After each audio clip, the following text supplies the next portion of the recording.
আসসালামু আলাইকুম। RT jobs live YouTube চ্যানেলে সবাইকে স্বাগতম। সম্মানিত ভিউয়ার্স, আশা করি আল্লাহ তাআলার অশেষ রহমতে সবাই ভালো আছেন।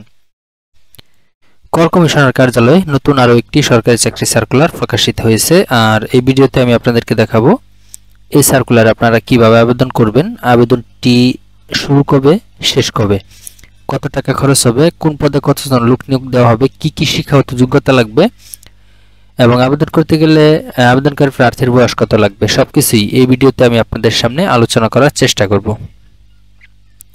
সবার কাছে রিকোয়েস্ট থাকবে ভিডিওটি না টেনে শুরু থেকে শেষ পর্যন্ত অবশ্যই মনোযোগ দিয়ে দেখবেন, তাহলে আপনি কর কমিশনার কার্যালয়ে যে সার্কুলারটি প্রকাশিত হয়েছে এই সার্কুলার সম্পর্কে বিস্তারিত জানতে পারবেন এবং খুব সহজেই আবেদন করতে পারবেন।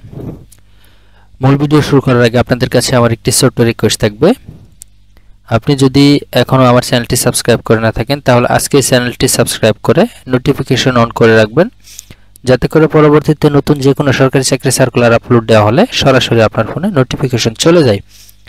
এছাড়াও চাইলে আমার এই চ্যানেলের ভিডিও সেকশনগুলো দেখে আসতে পারেন, অনেকগুলো চলমান সরকারি চাকরি সার্কুলার ভিডিও আপলোড দেওয়া আছে, যে সার্কুলারগুলোতে আপনারা আবেদন করতে পারেন বা আপনার শিক্ষাগত যোগ্যতা অনুযায়ী যে সার্কুলারগুলো প্রকাশিত হয়েছে প্রত্যেকটা সার্কুলারে আপনারা আবেদন করতে পারবেন।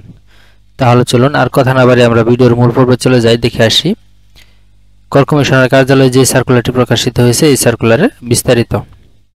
প্রথমে আমরা দেখে নিই এই সার্কুলারে কিভাবে আবেদন করতে হবে এবং আবেদনটি শুরু কবে, শেষ কবে। এইখানে দেখেন আবেদন করার যে লিঙ্কটি এখানে দেওয়া হয়েছে, আপনারা আবেদন করবেন শুধুমাত্র অনলাইনের মাধ্যমে, আর লিঙ্কটি হচ্ছে ctax1.teletalk.com.bd।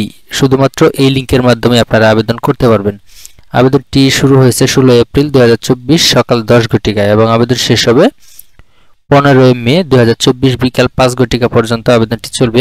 আর এই উক্ত সময়সীমার মধ্যে আপনাদেরকে আবেদন করতে হবে এবং আবেদন করার পরবর্তী 72 ঘন্টার মধ্যেই টেলিটক প্রিপেড সিমের মাধ্যমে, এখানে দেখেন 1 নং ক্রমিকের জন্য 335 টাকা এবং 2 থেকে 5 নং ক্রমিকের জন্য 223 টাকা এবং 6 থেকে 8 নং ক্রমিকের জন্য 112 টাকা আবেদন করার পরবর্তী 72 ঘন্টার মধ্যে আপনাদেরকে পেমেন্ট করে সম্পন্ন করতে হবে আবেদনটি।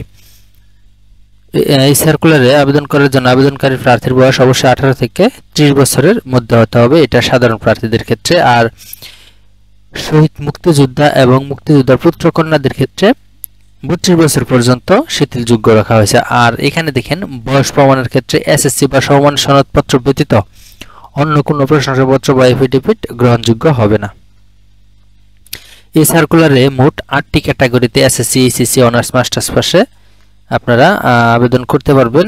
কোন পদে কতজন লোক নিয়োগ দেওয়া হবে, কি কি শিক্ষাগত যোগ্যতা লাগবে সেটা আমি আপনাদেরকে এখন দেখিয়ে দিচ্ছি। এখানে দেখেন আমি সর্বশেষ থেকে আপনাদেরকে দেখাই। সর্বশেষ যে পদটি রয়েছে সেটি হচ্ছে নিরাপত্তা প্রহরী, এটা হচ্ছে 20তম গ্রেড, 4টি লোক নিয়োগ দেওয়া হবে। শিক্ষাগত যোগ্যতা লাগবে কোনো স্বীকৃত বোর্ড হতে মাধ্যমিক স্কুল সার্টিফিকেট বা সমমানের পরীক্ষা উত্তীর্ণ।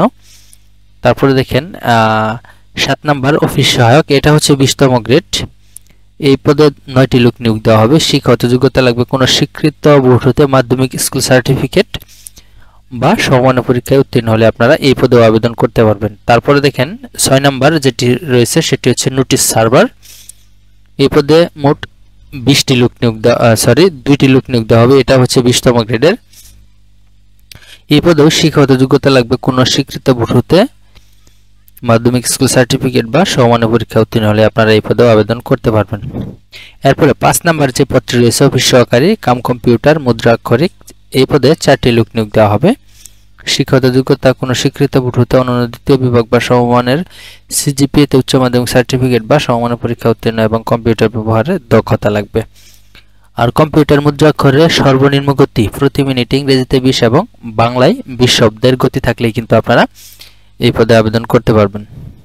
এরপরে দেখেন 4 নম্বর যে পদটি রয়েছে সেটি হচ্ছে 7 মুদ্রাক্ষরিক কাম কম্পিউটার অপারেটর, এই পদে কিন্তু 9টি লোক নিয়োগ দেওয়া হবে। আর এই পদের জন্য শিক্ষাগত যোগ্যতা লাগবে কোনো স্বীকৃত বিশ্ববিদ্যালয় হতে অনন্য দ্বিতীয় শ্রেণী বা সমমানের সিজিপিএতে স্নাতক বা সমমানের ডিগ্রি লাগবে এবং computer, word processing, email, fax machine ইত্যাদি চালানোর দক্ষতা এবং অভিজ্ঞতা থাকতে হবে। এরপরে যে পদটি রয়েছে সেটি হচ্ছে 3 নাম্বার উচ্চমান সহকারী। এখানে দেখেন উচ্চমান সহকারী, এটা হচ্ছে 14তম গ্রেডের। মোট 3টি লোক নিয়োগ দিবে। শিক্ষাগত যোগ্যতা কোনো স্বীকৃত বিশ্ববিদ্যালয় হতে অনন্য দ্বিতীয় শ্রেণী বা সমমানের সিজিপিএতে স্নাতক বা সমমানের ডিগ্রি লাগবে। এরপরে দেখেন 2 নাম্বার লিপিকার কাম কম্পিউটার অপারেটর, এই পদে 2টি লোক নিয়োগ দেওয়া হবে। শিক্ষাগত যোগ্যতা কোনো স্বীকৃত বিশ্ববিদ্যালয় হতে অনন্য দ্বিতীয় শ্রেণী বা সমমানের সিজিপিএতে স্নাতক বা সমমানের ডিগ্রি লাগবে। এই সার্কুলারের 1 নাম্বার যে পদটি রয়েছে সেটি হচ্ছে কম্পিউটার অপারেটর, 1টি লোক নিয়োগ দেবে। শিক্ষাগত যোগ্যতা হচ্ছে বিজ্ঞান বিভাগ থেকে যে কোনো বিশ্ববিদ্যালয় থেকে স্নাতক বা সমমানের ডিগ্রি লাগবে। অবশ্যই দ্বিতীয় শ্রেণীর স্নাতক বা সমমানের ডিগ্রি লাগবে। তৃতীয় বিভাগ কিন্তু এই পদের জন্য গ্রহণযোগ্য হবে না। সম্মানিত ভিউয়ার্স, এই সার্কুলারটি প্রকাশ করেছে কর কমিশনার কার্যালয়, কর অঞ্চল, চট্টগ্রাম। এখানে দেখেন কোন কোন জেলার প্রার্থী আবেদন করতে পারবেন সেটা আমি আপনাদেরকে দেখিয়ে দিচ্ছি। এখানে দেখেন 1 নাম্বার কম্পিউটার অপারেটর, 2 নাম্বার লিপিকার কাম কম্পিউটার অপারেটর, 3 নাম্বার উচ্চমান সহকারী এবং 4 নাম্বার মুদ্রাক্ষরী কাম কম্পিউটার অপারেটর, তারপরে 5 নাম্বার অফিস সহকারী কাম কম্পিউটার অপারেটর। এই 5টি পদের জন্য দেখেন ফেনী ও বান্দরবান জেলা ব্যতীত চট্টগ্রাম বিভাগের সকল জেলার প্রার্থীরা আবেদন করতে পারবেন। তারপর দেখেন 6, 7 এবং 8 অর্থাৎ নোটিশ সার্ভার, অফিস সহায়ক এবং নিরাপত্তা প্রহরী যে 3টা পদ রয়েছে, এই 3টা পদের জন্য শুধুমাত্র রাঙ্গামাটি জেলা ব্যতীত চট্টগ্রাম বিভাগের সকল জেলার প্রার্থীরাই আবেদন করতে পারবেন। হ্যাঁ, অবশ্যই নারী এবং পুরুষ উভয় প্রার্থী কিন্তু এই সার্কুলার আপনারা আবেদন করতে পারবেন। এই ছিল কর কমিশনার কার্যালয় চট্টগ্রাম 1-এ, কর অঞ্চল 1-এ যে সার্কুলারটি প্রকাশিত হয়েছে।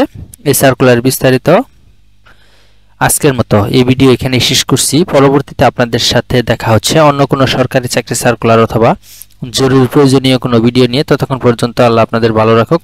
ভিডিওটি শেষ করার আগে আবার আপনাদের কাছে রিকোয়েস্ট করছি, অবশ্যই আমাদের চ্যানেলটি সাবস্ক্রাইব করে পাশে থাকবেন। আসসালামু আলাইকুম, আল্লাহ হাফেজ।